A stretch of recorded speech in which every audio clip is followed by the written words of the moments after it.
Hi, welcome back. I'm Brainerror, and today we are continuing Mothmen 1966. I hope it continues from where... Oh, yes, from where I saved. Right, we're now at Holtz. I think that's where we left off, right? I can't quite remember. But it was a very interesting beginning of the story, and I wonder how much more we're going to see of the actual Mothmen. Anyway, you've known Lou Hill for a few months now. The first time you talked to him was at the Moose. Lou was looking for information about some unusual lights in the sky. Nobody would talk to him. Before going to the restroom, you went over to his table and suggested he buy people a drink first. When you got back, Lou was already talking to Rick and Stella, their tongues sufficiently loosened. So Lou is the guy that spoke to the girl, was it Christina? I can't remember what her name was. But, you know, the one that looked through the binoculars actually saw the Mothman. So yeah, he's the reporter, news reporter, or writer? No, he was a writer, that's right. Lou raised his glass in your direction and smiled. Although it wasn't you who gave him the nickname, you still feel a little guilty. Since that night, most locals refer to him as Lou Refill Hill. It's a little loud still. What do you recall about the encounter with these men in black? Oh, so that's why he's there, of course. You smile. What does he mean? It had only been a week. You think about how to answer. You know Lou. He loves asking questions. So you're going to tell him one thing and one thing only. No follow-up questions. Tell him about your grandma's legs. Tell him Tell them about how one of them bit a card. I know, right? Difficult. Tell him about the dream about your grandma. Yeah, grandma. The man in black seemed interested in the dream I had about my grandma. Lou listens carefully. You talk about the dream, omitting some details. You don't tell him anything about the stitches in your head. You know if you did, he'd been asking questions all night. Lou remains pensive. Before he even opens his mouth, you try to change the subject. Red or black? What? The card. Red. You turn over the card. It's red. Good. It's the solitaire my grandma taught me. No one could ever win it. Lou suddenly seems interested. And how do you play it? Explain it, I guess. Rules are simple. But winning? There's a reason why it's called the impossible solitaire. Let me show you. Oh god. I mean, I used to play solitaire. It's not really impossible to win, so... The objective is to move every card from the board to the discard pile. You can move any card whose rank is one higher or one lower than the topmost card in the discard pile. So let's say there's a 5 in the discard pile, you can either place a 4 or a 6 on top of it. And remember that if there's a K or a king in the discard pile, you can place an ace. Ace comes after king, and the opposite is also true. So, 28 cards to move. Seems easy enough, right?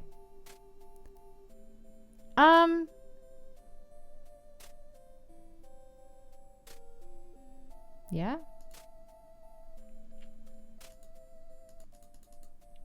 Oh, move... ah! Sorry. Yeah, let's do this one. That's how I gotta do it? I can't just click on them? That's... oh, that's annoying. Okay, so I've got an ace.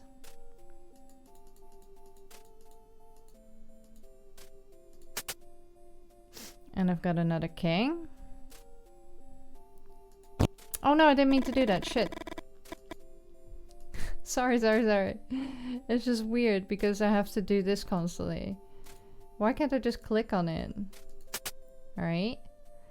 Now we're kind of stuck. So turn over a card from the stock. When you're stuck, you can turn over a card from the stock to the discard pile. But to turn it over, you need to make a bet first. Black or red, which one's gonna be? Lose the bet and you lose the game. Oh, that's where the impossible comes in. Son of a bitch is almost unwinnable. Bet red. Got it! What if I win though? Oh god, what if he wins for the first time? Is he gonna lose his shit? I wasn't expecting this to be... Oh, there's the bitten thing. There's the bitten one. 5, so select a card. Yeah. 6, 7, 6, 5, 4. Okay, we can do that. Select. Select a card. Right. 7 first.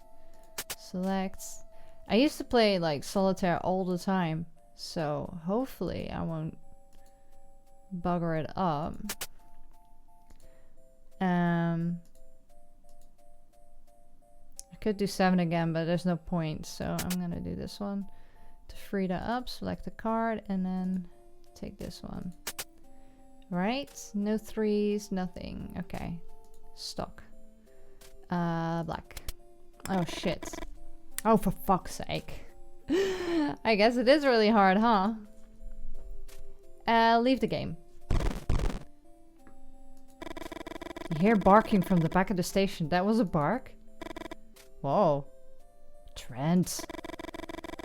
When they brought him in, they told me his name was Chase. Fuck it. It's Trent for me. You know Trent, right? From the Moose? Tall, prominent belly, and a scar parallel to the growth of his beard. You laugh heartily. Blue Hill might be a bit of a pain in the ass, but no one could deny that he was good with descriptions. Well, he's a writer, so... You think about the book he's given you. He signed it and everything. Where did you leave it? I call him Trent because he barks like Trent on open mic days. Come on, let's go to the garage. And see the machine gun.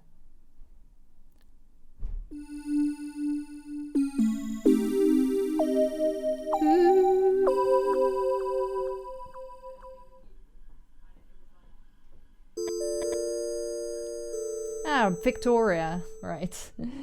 What did I say? Christina. Yeah, it's Victoria. Right, we're having a romantic dinner with an angry dog outside. So, this is his idea of a special date? Looking at shooting stars while holding your hand? Telling you his plans for the end of the semester? Can't stop thinking about the raw strength of the hug from a minute ago. Or how he scared the coyotes away by yelling and throwing stones at them. Think about your friend May. All those dark fantasies she told you about. But holding hands like this, smiling and talking and looking in each other's eyes, feels like giving up, doesn't it? You know you're to blame too. Aren't you playing the perfect girlfriend role? Don't you make eyes at him? Don't you say love whenever you call him? So what is her deal? Like, she said that she hated him, right? And she's pregnant by him. Or she's pregnant. I don't know if she's pregnant by him. So this is it, Victoria? Is this what you want for the rest of your life? Why don't you make up your mind just for once? You think of May again, of those women she'd claimed to know who could solve your situation using a coat hanger. You wouldn't be the first or the last. The dog barks like a maniac and you appreciate the distraction. A mixture of guilt, anguish, and apathy takes over you. And now what? Why is he looking at you like that? Why doesn't he say anything? Has he asked you a question? Ask him to repeat. I said if you're excited about the Doors. No. What? The Doors, Victoria! How can you not be excited? You just smile. Smiling sometimes works. Freddie told me they're about to release their first album and it seems they'll be playing in New York. Are we going to see them live again then? Oh god. Very symbolic. Even though you try, you gradually stop listening to him. Hesitancy returns, and all those questions. And the fucking dog won't stop barking. What had been a distraction is now driving you crazy. What the hell is wrong with him? Oh. Shooting fucking stars. Why don't you make a wish, Victoria? How about going home, covering your head with a pillow and sleeping for 18 hours straight? You feel like crying and try to calm down. No. is Victoria going to die? Those eyes. That creature you thought you saw in the treetops with loose binoculars. Had it been real? Not just your imagination?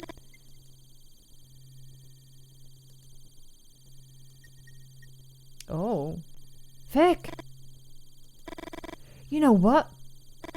I'm tired of it already. Exhausted. I've been trying and trying for more than 10 minutes. Wow. Can you tell me what's wrong with you? Well, being angry jerk isn't going to help anything. You stay silent. You need to think. But Lee's right. It's not fair to either of you. So much noise, it's impossible for you to concentrate. You know they're all excuses though. Winged monsters don't exist. It's your brain desperately trying not to focus on what's important. Cool. The sudden scream chills your blood. Ooh, bye doggo. You should have been quiet. And silence takes over everything. Ooh. Womp womp.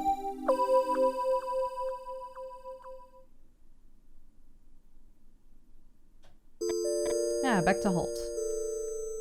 Holty-golty. Have you met Lee? Tall guy with the blonde girl? He made her xerographic copies of some dogs I've used to assemble this beauty. Where did he get the dogs from? You bite your lower lip. Do all writers ask so many questions? Lee works at the university in the history department. Lou adjusts his glasses. You don't know why, but that gesture irritates you. The Winans doesn't work like a normal machine gun. Normal machine guns use gunpowder to fire projectiles. Do you know what the Winans uses? Centrifugal force. Interesting. Lou repeats the gesture with the glasses. Today Lee brought me some ketchum grenades. Do you know about ketchum grenades? Lou shakes his head and readjusts his glasses for the third time in less than 5 minutes. Everybody's getting really antsy, right? You take a deep breath.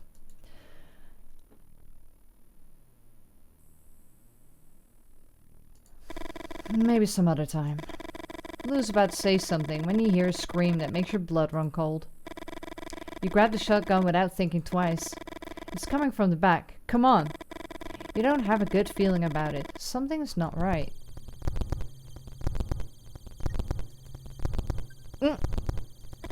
Trent, no! Trent, yes. Ooh. Trent dead. That feels like a dream. Somehow you know. The creature is real.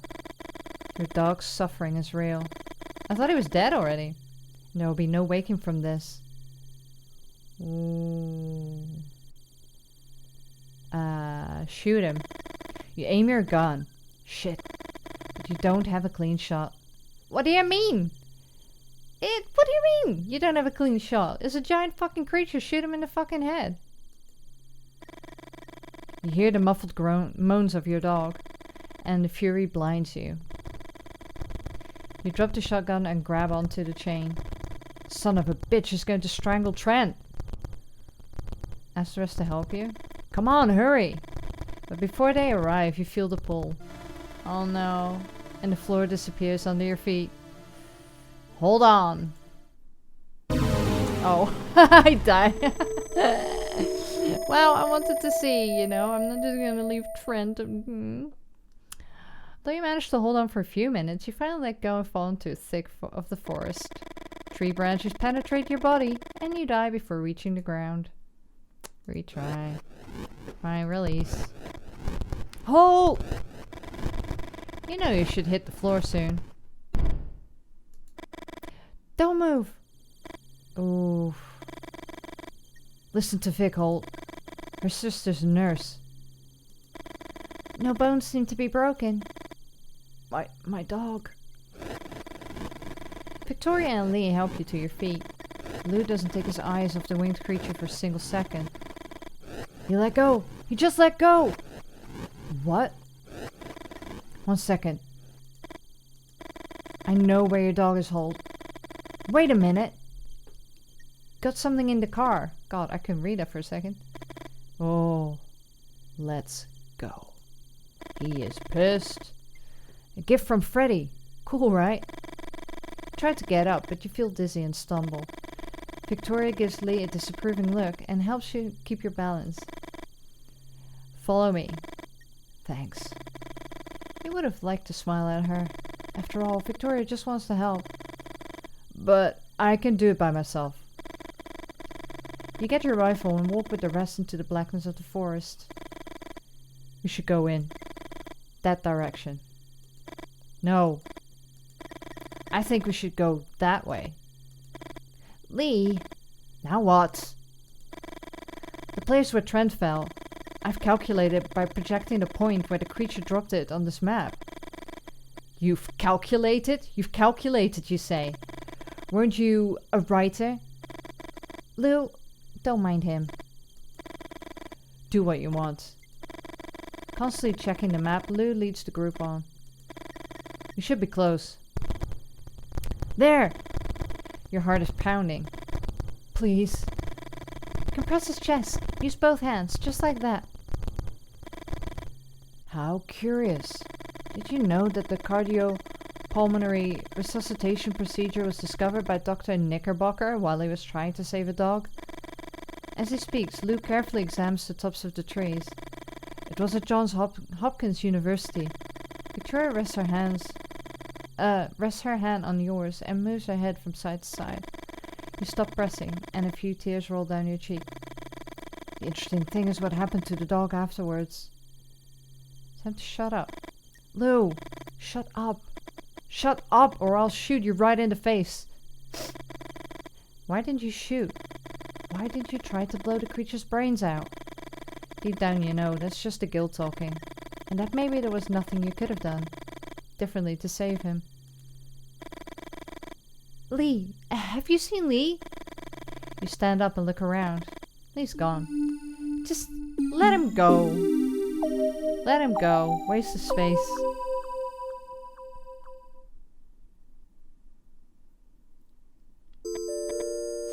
No, I don't want to play as him. He's a butthole.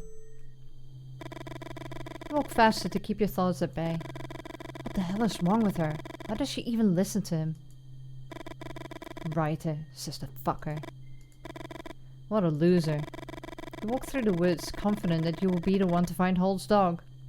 What a moron. What then, Vic? What weird little face will you make?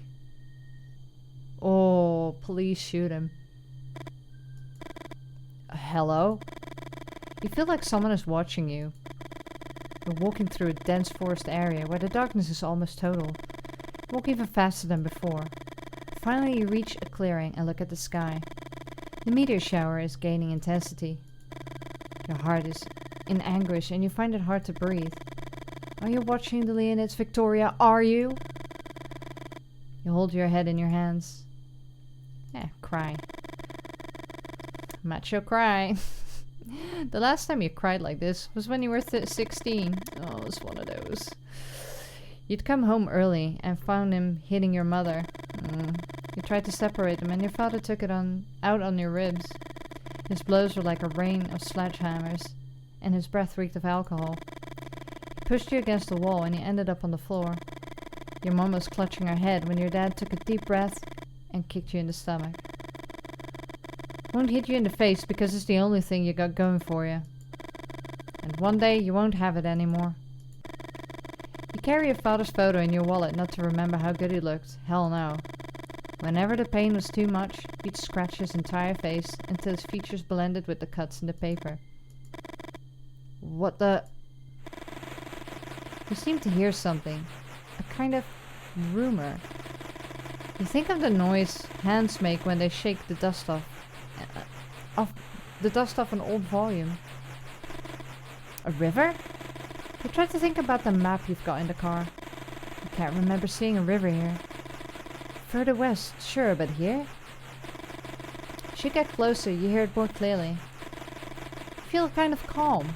Not peace, but numbness. Is it because you finally let your emotions out?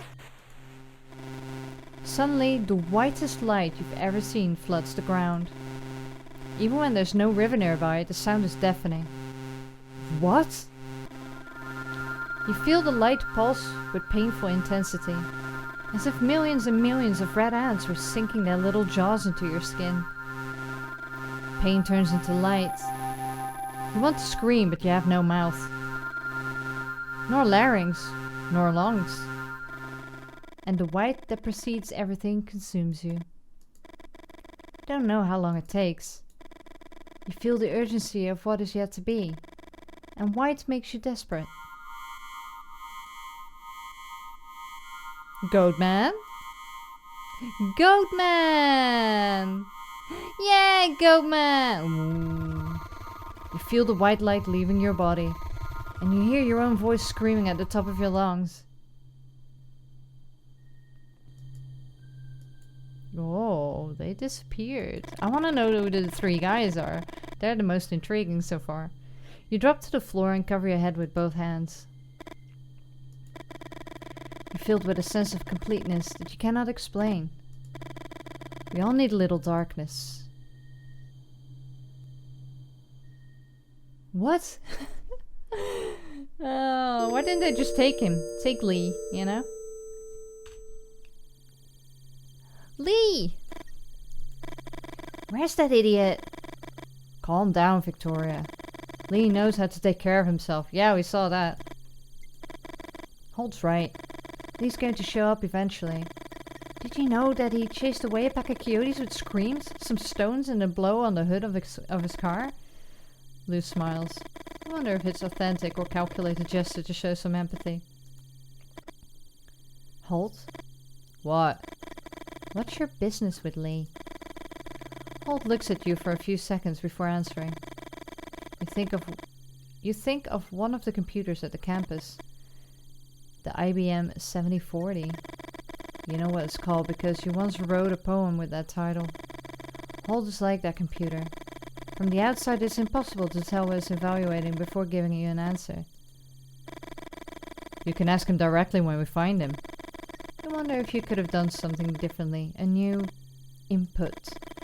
That's the term they usually use in computer department. A word you'd struggle to rhyme when you wrote that poem. You hear twigs snapping. Oh. Who's there? Grandma? Granny in the woods! The sight of Holt's grandmother holding an old rival mesmerizes you. The whole thing looks like an image from some Wyeth painting. A wet dream for almost any of your classmates.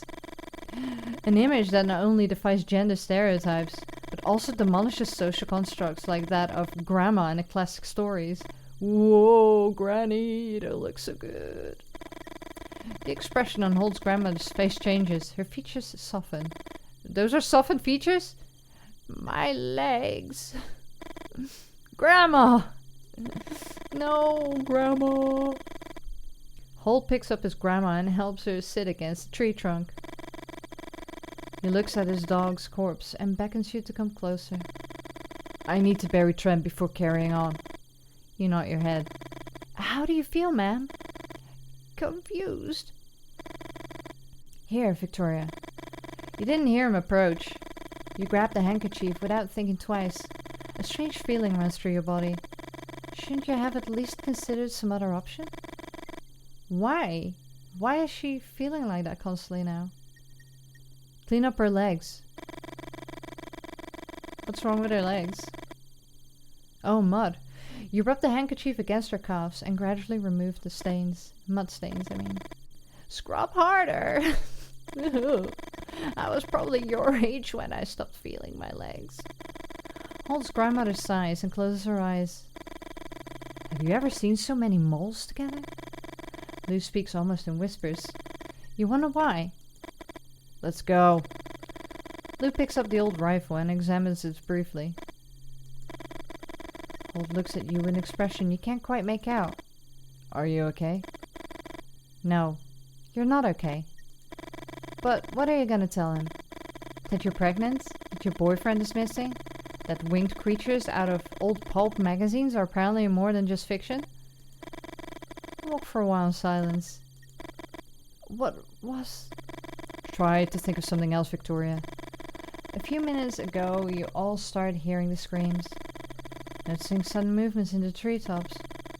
We're almost there. Ooh, shit! Hence it's called Mothmen. It's not just Mothman. Mothman! You find it hard to believe what you're seeing. Why are all these creatures flying over the gas station? Interesting. Holt punches Lou in the shoulder. What? Interesting? Did you find it interesting what they did to Trent? We're not in one of your cheap books, Lou. A sudden silence befalls the group.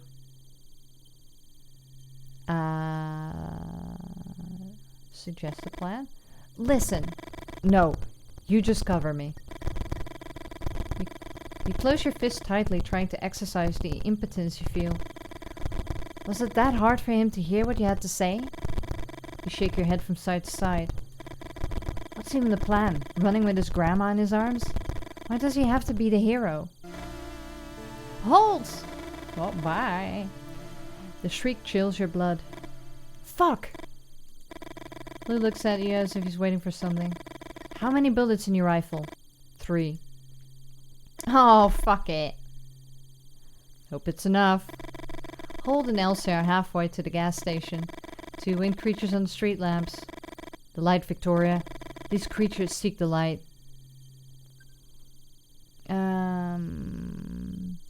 Take aim.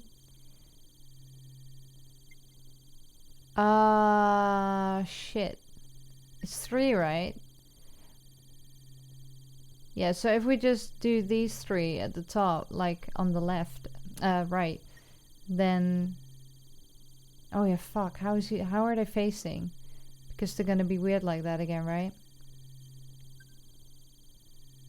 Center on the right. I guess. Shoot.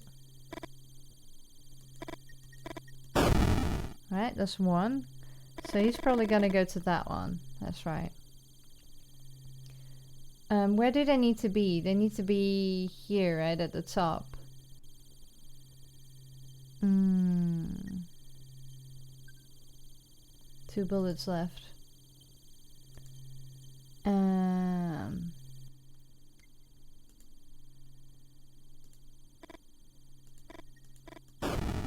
Right, so where does that one go? Wind creature flies over to the farthest pole, and it does over Holt and Elsie's heads. Desperate, you run to help. Right, so he can't go over. Retry. I knew there was something not right about that. So... Where are we? We're here. We're at the bottom. We're those 2 green blobs, I guess. It's really hard to make out. So what I'll do is do the one on the left first so it won't fly over to them. But then what?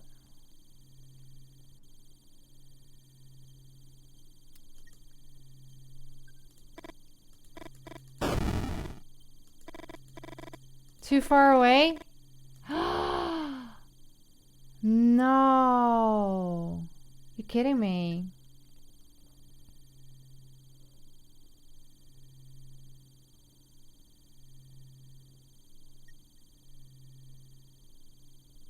Oh, I gotta do this again. Closest to the right. So what I think I need to do is to get them all at the top and then get them to fly over, because then they might not fly over them. Right? But yeah, there's no real point. But we'll see. Oh no, because then shit. Yeah. Like, how would that work?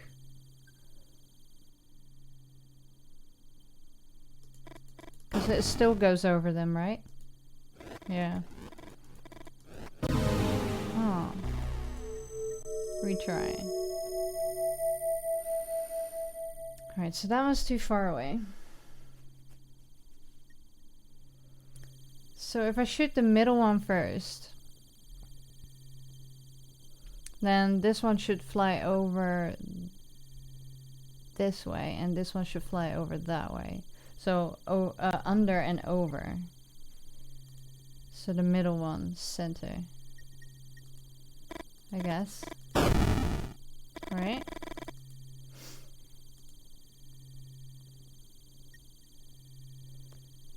So now it doesn't really matter.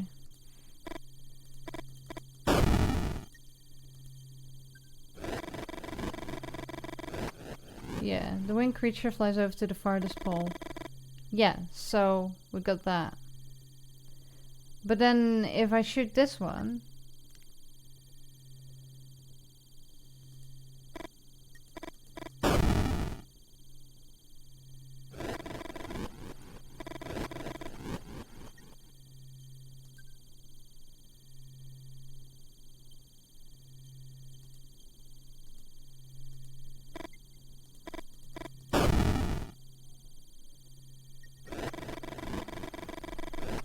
Oh, so they do go...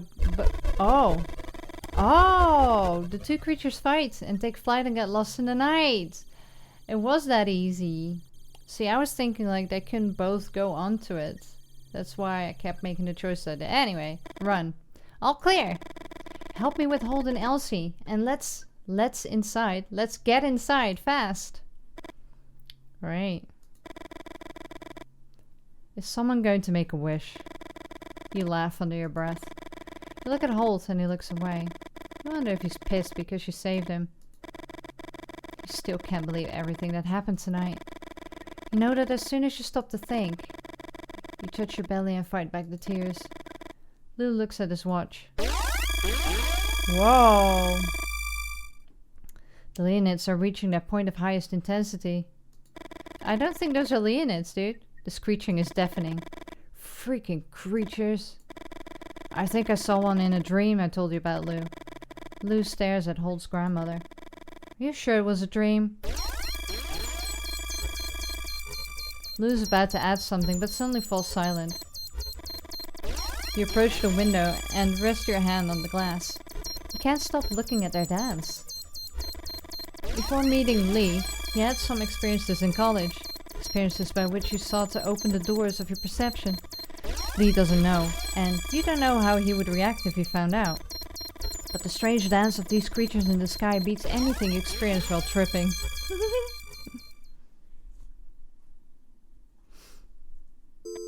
Right.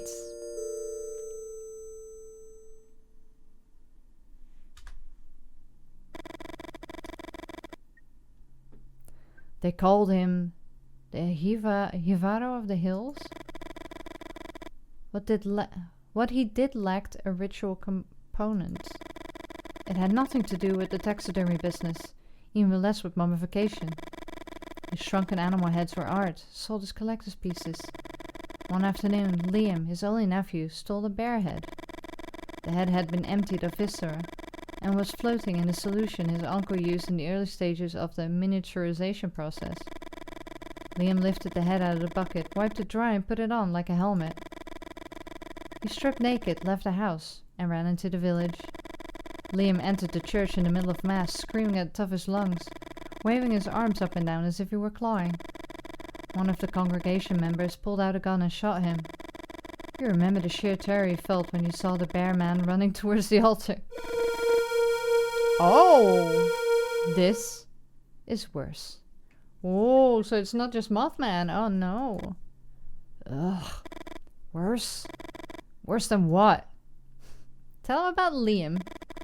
You tell him the story of Liam and his uncle, the Hivaro of the Hills.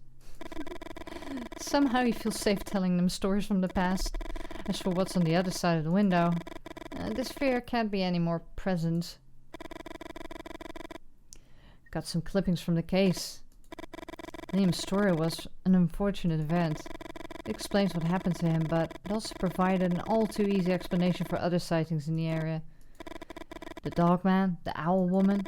Many people told me stories about similar creatures in the moose. Lou adjusts his glasses. Lou Refill Hill. You think I don't know what they call me in town? It may be true that some people make up stuff to get a beer, but imaginations have limits.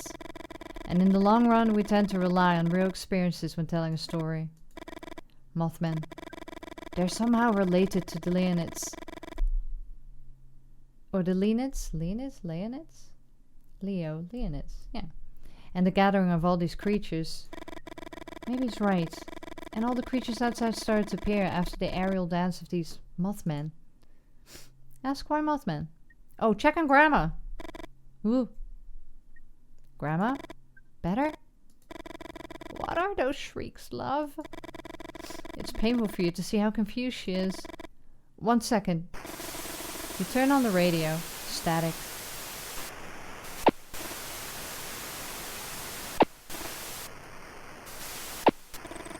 No matter which way you turn the dial, all you hear is static. Alright? You'd never sung at the Moose. Not even on those nights when everyone egged you on and the booze in your system had drowned your inhibitions. Almost without realizing it, you start singing the lullaby Elsa used to sing to make you sleep. Although more than 40 years have passed, the words come to your mind, one after the other. You close your eyes and caress her hair, singing all the time. As soon as you feel the rhythmic breathing of your grandmother, you get up. What was that? Oh, Lee! Victoria tries to hug Lee while he babbles something you don't understand. At no time does he look up. Where the hell have you been? Victoria. I thought... But he's here. Give him some space. Thank you. Lee takes a few seconds to start speaking. I think I got lost in the forest. Babe, take it easy. Victoria grabs his arm and Lee tries to smile. I thought I heard the sound of a river and I felt someone looking at me. After walking for a while, the noise was deafening, but there was no river. Lee starts to cry. Victoria tries to calm him down. As soon as he regains his composure, Lee keeps talking. And then came the white. I don't know how to explain it. It was as if I could see everything and nothing at the same time. And a goat looked up to the sky to watch the shooting stars. It stood up on 2 legs like this, you know? Just like us. Well, look outside, Lee. What the hell is going on? I think the time has come. Let me tell you a few things. Luke clears his throat and begins to speak. Although you can't stand his tics or his false dramatics, you want to know what's going on. Right, so...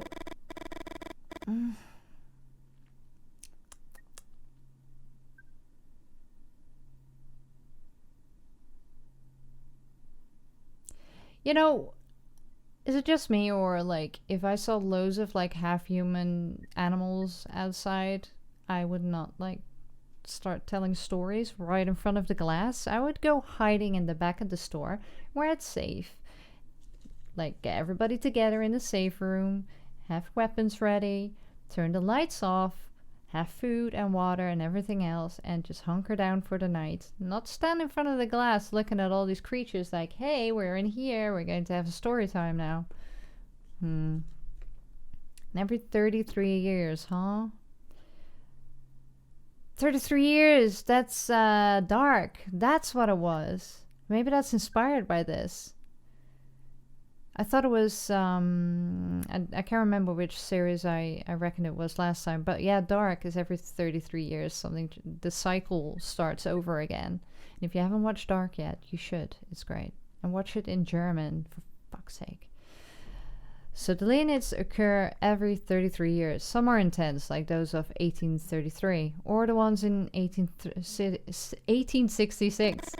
Others are weak. 1899, for example. And those are the ones we have records of. You notice that Victoria grabs Lee's hand. Lou walks over to the window and points to the sky. This year they're intense again. 1866, 1966.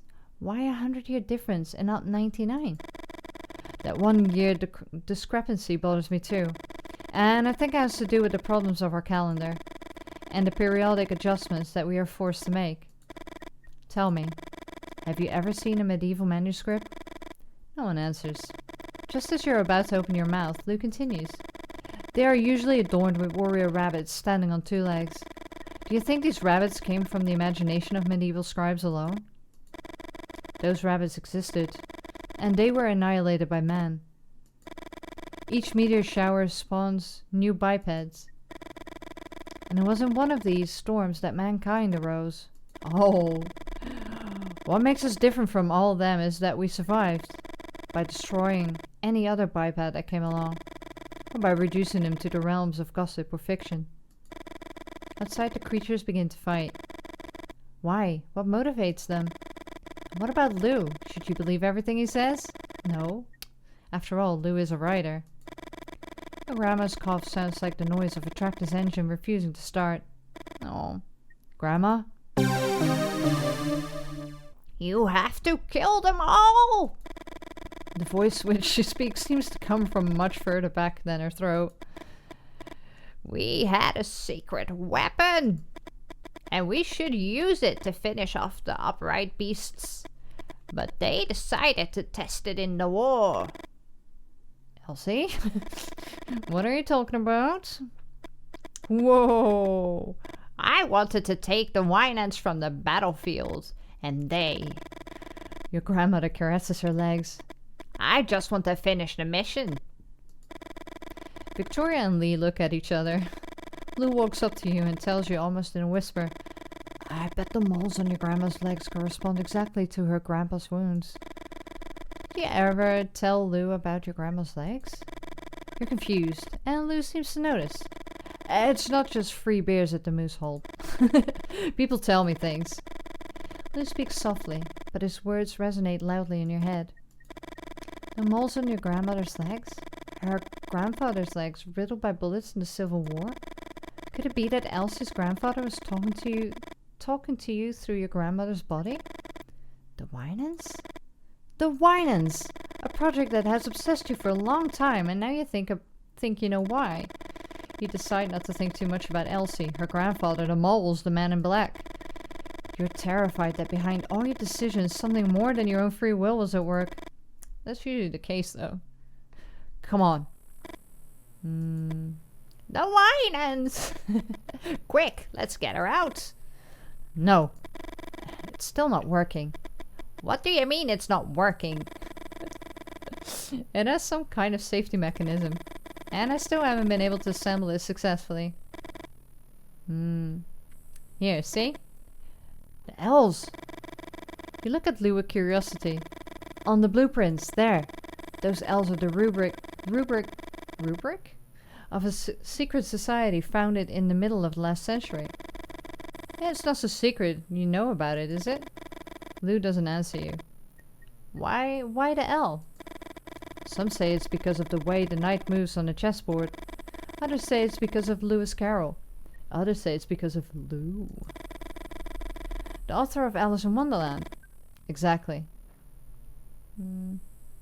Keep talking, why not? Lou closes his eyes, holds a hand to the bridge of his nose and clears his throat. Can this guy be any more affected? A stick I found that weighed 2 pounds. I sawed it up one day. In pieces. 8 of equal weight. How much did each piece weigh? Everybody says 1/4 pound, which is wrong. A riddle at this moment? Victoria strokes her chin and Lee nods his head slightly as if he's counting something. Do you think it's time for a riddle, Lou? Lou raises his hands and moves aside. You take a deep breath. It shouldn't be that hard to find the right configuration. Examine the pieces. Oh god, I gotta do that now? What are we trying to do? Is it the pieces in this, or is it just the pieces at the very top? I'm gonna do this. Oh, like that. Okay. Well, I don't know.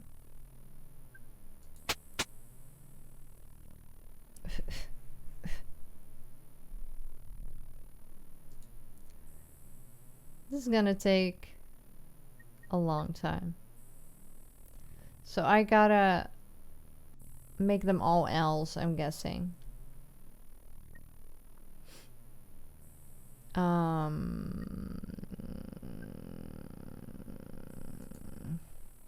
Second row. Oh, no. Back, first row. fish, still the first row, second piece. Right, so that's an L now. So I think we just gotta L them up, like...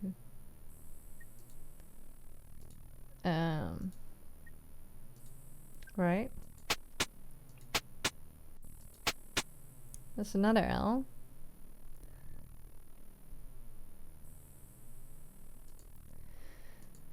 Oh.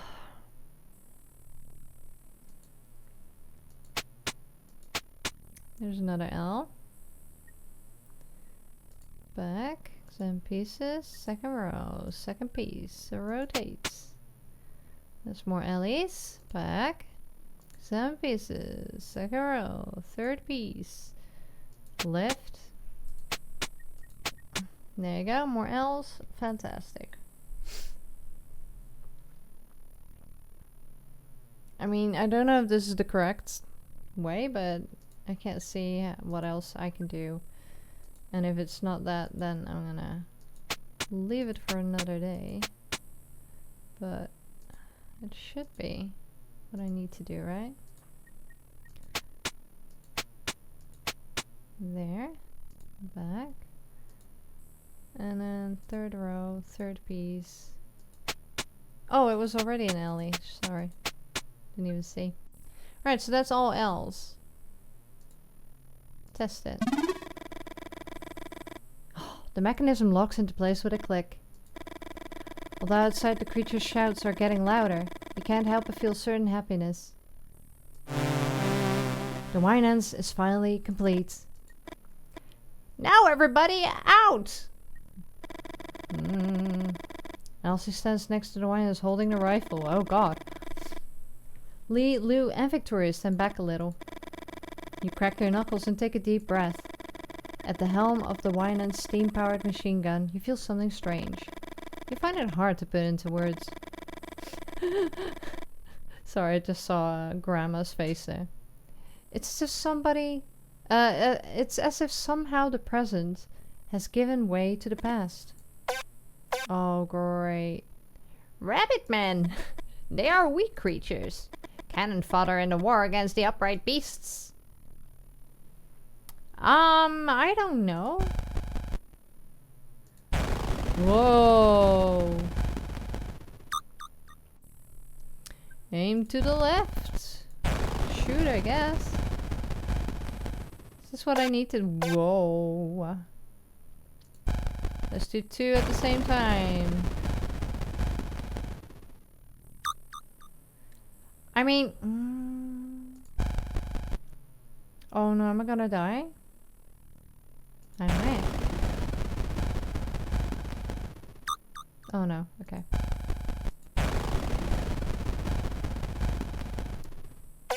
Whoa.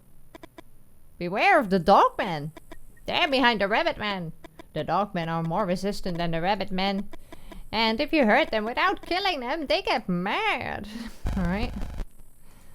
Well, they're all in the middle at the moment, so... Oh god. I think... Oh, no, no, no. Oh, he mad. Oh, he mad. Oh, he mad. Oh, he's killing me. Whoa, eat this bullet! I'm here to cover you, but don't get too confident. I can kill one upright beast. And then I need to reload. Right. Oh.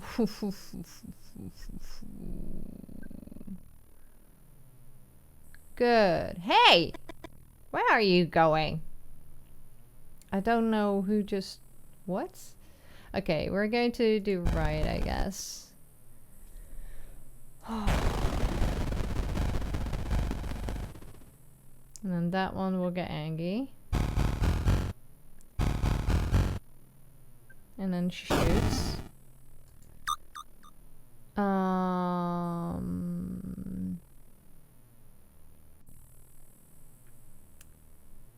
Yeah, this is a pickle.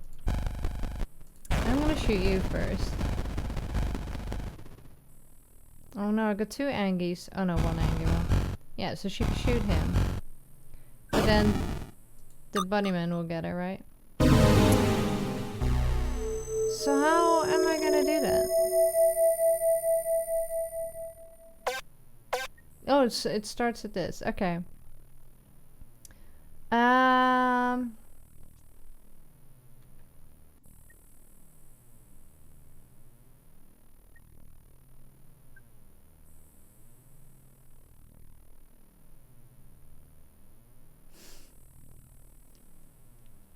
mean,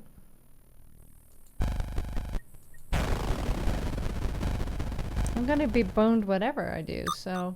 Because now I got 2 of these.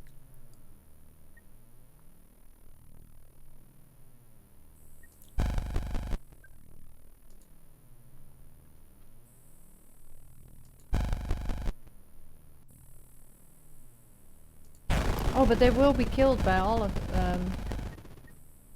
No, it still leaves 1. That's so stupid. Right, so shoot him, but then these will kill me. So...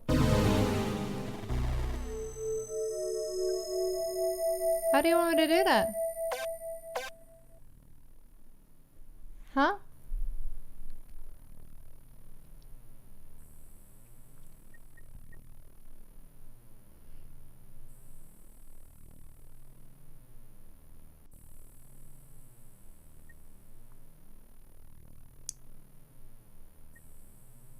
Wait, I think I'll do the right first. And then the middle. Because then she can reload her gun, right? So then she can shoot the first one. If that's how they do it. So she can shoot that one. Right? There you go. Right, and then left. Okay. Right.